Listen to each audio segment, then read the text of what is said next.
Hello gamers and welcome to another cast of a Steel Division 2 Rookie Tournament game. Still Rookie Tournament October, and I play against RNLG on the right hand side in blue with his 28th Jäger with the Maverick income. It's a really good division. I like them a lot. And then on the left hand side I play with the 7th Estonian in Vanguard income. And as you can see, I put most of my units here on the northern side. And I need to push because I play Vanguard. It's not meta anymore, not at all. Back then it was okay-ish maybe, but now you would not usually not play Vanguard. Yeah, 28th Jäger is now maybe even better than it was back then.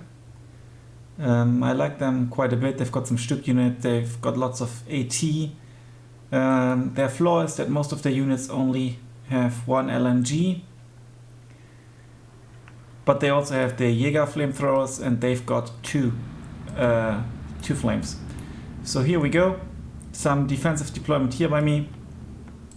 Also here in the south, very limited small deployment, and here his Stück is already firing. Yeah, and they're taking out one of my flamethrower units. And he's pushing into the town, trying to capture the flag.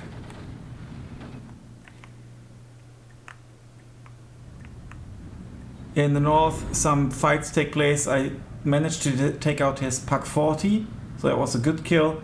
And he's pushing forward with some flamethrowers here and here. But I've got quite something to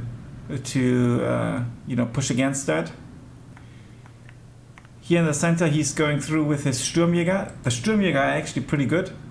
They've got 7 MP44s, 300 meter range, so they're really good. Heat shells as well. And my sniper and my F-22 are shooting the F-22 with HE shells. The positioning here is kind of like a defensive one too. I wanted to see the road, and it's kind of working. So in case he came here with some armored vehicles, it would kind of work. He's bringing a FK-288 in position with indirect fire. Oh, there's a Stück coming. A cluster bomber coming, destroying the Stück. Here in the north, I've got the SU-85. I did not deactivate, I think I did not, the APCR, which is a bit stupid, but you know, that was October. Still pushing forward with these units here. I think I've taken out one of the flamethrowers. Lots of fighting taking place here. And as you can see, here he snitched this flag, because this is just a PTRS 41. And the entire game I thought that this is my flag, or that I was in the lead, simply because I didn't pay attention to the names. I might have had it closed even, I'm not sure, but I only paid attention to the flags, and I was thinking, you know, I tend to play Axis a little bit more. So I constantly thought I'm Axis, and I thought, well, cool, I'm 14-10 in the lead, you know, with this push and everything, so amazing. And actually, I was not in the lead. Yeah, he snatched this flag now as well. Really stupid, because you know the dedicated anti-tank or anti-armored units don't give you frontline. Neither do the Recon units. So really stupid. Some air fights taking place here. I managed to get away with the Yak-7B. And I bring in another Yak-7B to attack the Focke-Wulf. Not sure how that's going to end.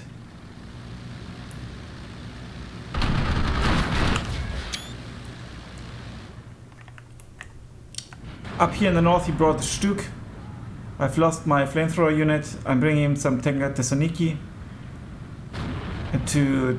for the Green Forest. This PTRS is in grave danger. Only this forest is kind of secured.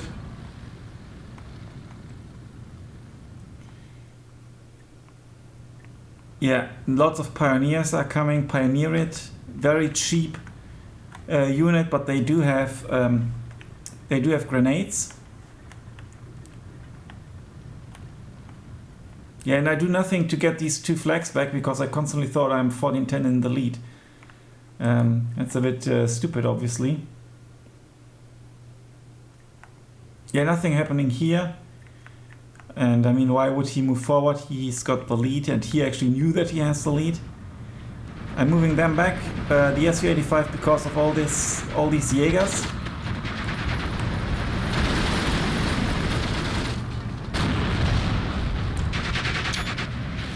Some shooting taking place here, and there's another, possibly Stuk. Yeah, Stuk 3G.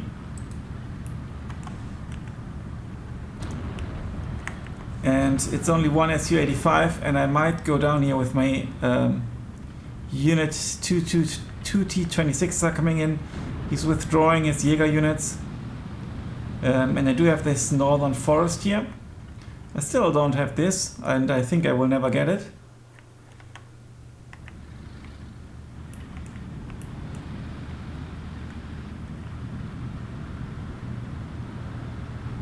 And here we go, more engagements are incoming. Let's see how the Pioneerate will do against the Jägers.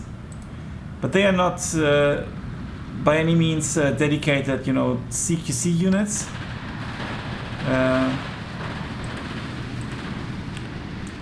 Well, I mean, they've got like 7 MP40s, but still.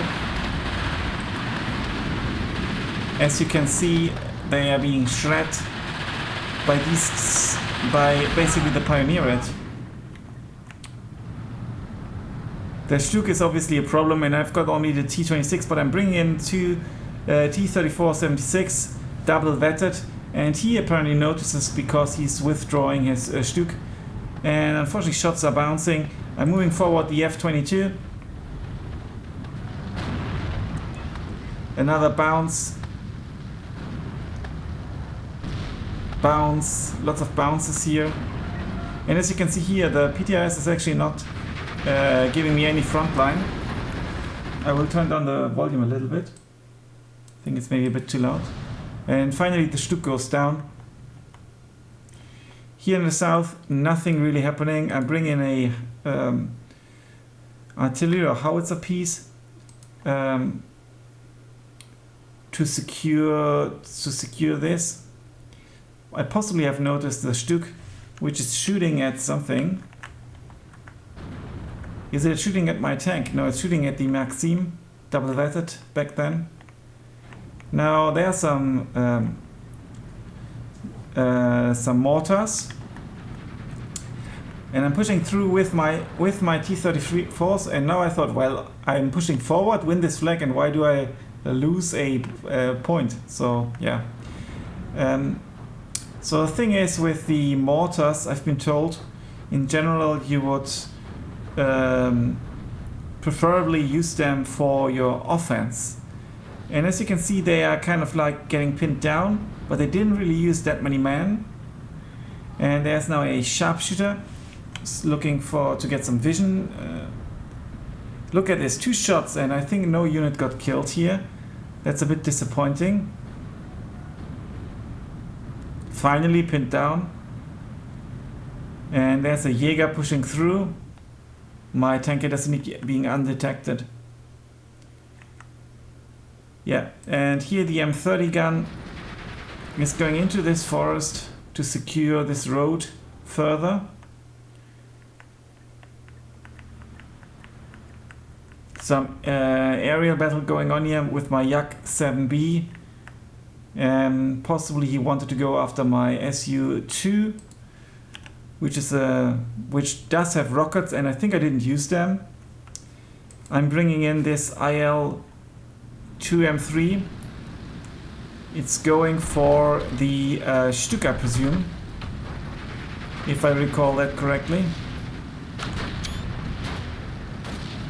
Let's see how that goes. Or maybe for the pack. Yeah, for the Stuk. The puck did get some damage. So if you play 28th Jäger and you lose quite a few Stücks, this is obviously painful. Maybe against 7th Estonian not that much, but in general it is. Now the puck kind of has no line of sight. It's very defensively because he probably knows his one puck won't do much against all these units. Another plane of his goes down. I'm redirecting towards the other planes. Razvedka, but no AA yet on neither side. He's taking shots at my F-22. And there's the M30 with heat shells. 1,500 meter range. So the positioning is a bit questionable because I can't reach the flag even. And he's still circling around with his F-90, Focke-Wulf 190. So presumably I might be able to shoot it down.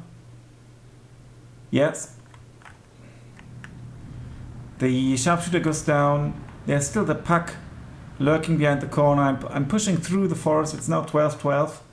I thought I ticked him, but he actually ticked me. He had ticked me.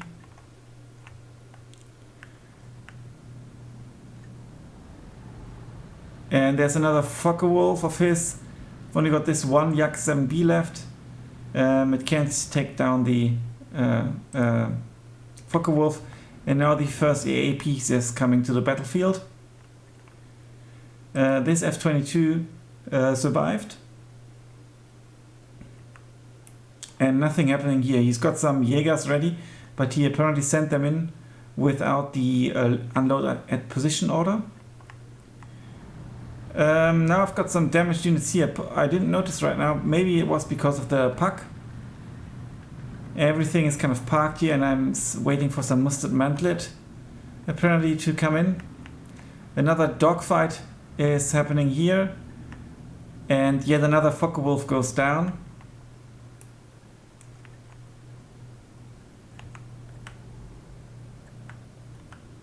And he comes with another Focke-Wulf, but he's now turning it around. There's no target for it. Nothing happening here at all. I mean, he's kind of got some units here and he unloaded his Jägers. And I noticed this kind of bulge here. So I sent him some T-26 for reinforcement and, as you can see, some mustard mantlet.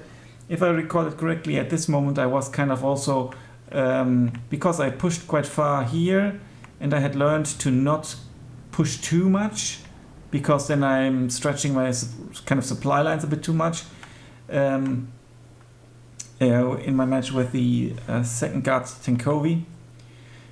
But I am preparing a push here in the south with these units, getting them into position, because I thought he's lost so many units already, so many points. I can do something, and now we are in B phase and he's got the income advantage now. So I wanted to get everything into a nice position, and I've actually started ticking him despite me still not noticing that I'm actually not owning these two flags. Now I hope this guy's moving. No, he's not, unfortunately. I've got a lot of units here now. And I've got an AA piece in the front. There are some Stücks here, 2 of them, and there are more mustard mantlet supposed to go into this forest. I've got this flag now. I've prepared this push with armored support. So against these 4 Jäger units and this Jäger M46, there's now the Smersh to support the mustard mantlet. So these units, you know, their mustard mantlet are quite beefy. They should be able to destroy them, even though this one is a Sturmjäger, which is quite strong. And it's actually good positioning, because it will, with its 300 meter range, it will cover everything that kind of crosses this road here. So very good positioning here by RNLG. And there's yet another IL-2M3 coming in. And I think I had sent the Yak in case to protect the IL-2, which I'm now turning around, and the 2 AA pieces, and this one came with a truck, and this one as well. Are they shooting? I hope they are. and he's withdrawing his units. I think he might have gotten my fighter. And the Focke-Wulf does not go down. Both are severely damaged though. My units are bailed out, and there's a devastating blow about to hit the Stück 3. And both Stück 3s goes down. I've got total control here in the north with all these units. There's no way he's going to push back in the north. Even with this kind of Stück support coming in, I've still got the Su 85, which needs to be repaired possibly, and the T-34. Some other units as well. I've moved forward the F-22. I'm about to get this flag with these units, and then my idea was kind of to push south, push from here eventually, and also from here. There's the T-34 in position already, the Churchill coming in, and I had their force in the south to push through with the mustard mantlets and some armored support. But then unfortunately there was a disconnect on RNLG's part, and because the disconnect was so late in the game, it was up to me to decide whether I would allow a rematch or not. And I thought it's a bit weird. I'm winning and there's a disconnect. Well, not weird, but disappointing for me, because I clearly felt I was winning because of the trades I did. I mean, look at the KD, and even with the remaining income advantage he had for about like 5 minutes more or so. After that, I would have a small income advantage again. You know, this gap is, I think it's like 100, what is it? Is it 100? Oh, I don't know. So small income advantage only for 5 more minutes. So no way he could compensate the kills, and since I was sitting comfortably in the north and about to push the south. And then obviously the town in an L movement. Yeah, I thought he's not going to win, and I actually thought that I had ticked him more, which I didn't. So I said, well, I don't want to rematch this game as it stands. So it stayed like that. I felt a bit bad about it, obviously, and it's only the rookie tournament, so it doesn't matter that much. It's not a league game where it would have felt a bit more awkward, but this way I think it was okay. So, and in particular, if you consider the situation on the map and also the KD, I don't know. You can write in the comments if you would have agreed to a rematch or offered a rematch. I think it was a bit too, at least with the Swang the battle had taken, and with the KD and all the lost Stuks and the planes. I mean, I still had like lots of planes and stuff and my cluster bombers, so it would have been very difficult for him to kind of gain ground again. Yeah, he actually had the first kill with his Stück 3G. Let's take a look at the kills. Actually, I had some early kills as well, I think, with the PTS. The F-22s, let's get some kills. Tanker Thessaloniki. The IL-2 killed these 2 Stücks in one run. That was obviously good. The T-34 killed a Stück as well. I killed the Focke-Wulf here. And this Yak-7B killed 3 planes alone. I killed his Stücks here. So if you look at the destroyed Stücks, it's 1, 2, 3, 4, 5 destroyed Stücks, which is quite a bit, and also 1, 2, 3, 4, 5 Focke-Wulfs, which might have been his entire fighter array, because he brought them in, most of them or all of them. The cuts in A phase, not sure. And we couldn't take a look at the decks because the patch screwed up the decks a little bit. Now let's take a look at my losses. I lost 1 Yak-7B here and also one of the cluster bombers to the Focke-Wulf. And yeah, my spy plane and another Yak-7B went down as well. Yeah, but that's the match. Very good player, as you will also see in the next match. But I think my 7th Estonian didn't perform too bad in this match either with this KD. I think that was a pretty cool surprise for me to manage that. And the disappointment when the match couldn't be finished was, I think, well, for him, but also for me. I can only speak for me. So for me, it was very disappointing because I felt I'm going to win this match at this point. Yeah. And so it was a very short match. I hope you enjoyed it. Let me know in the comments what you think about the disconnect and not rematching thing. Yeah. So thanks a lot for watching. Until then, bye for now.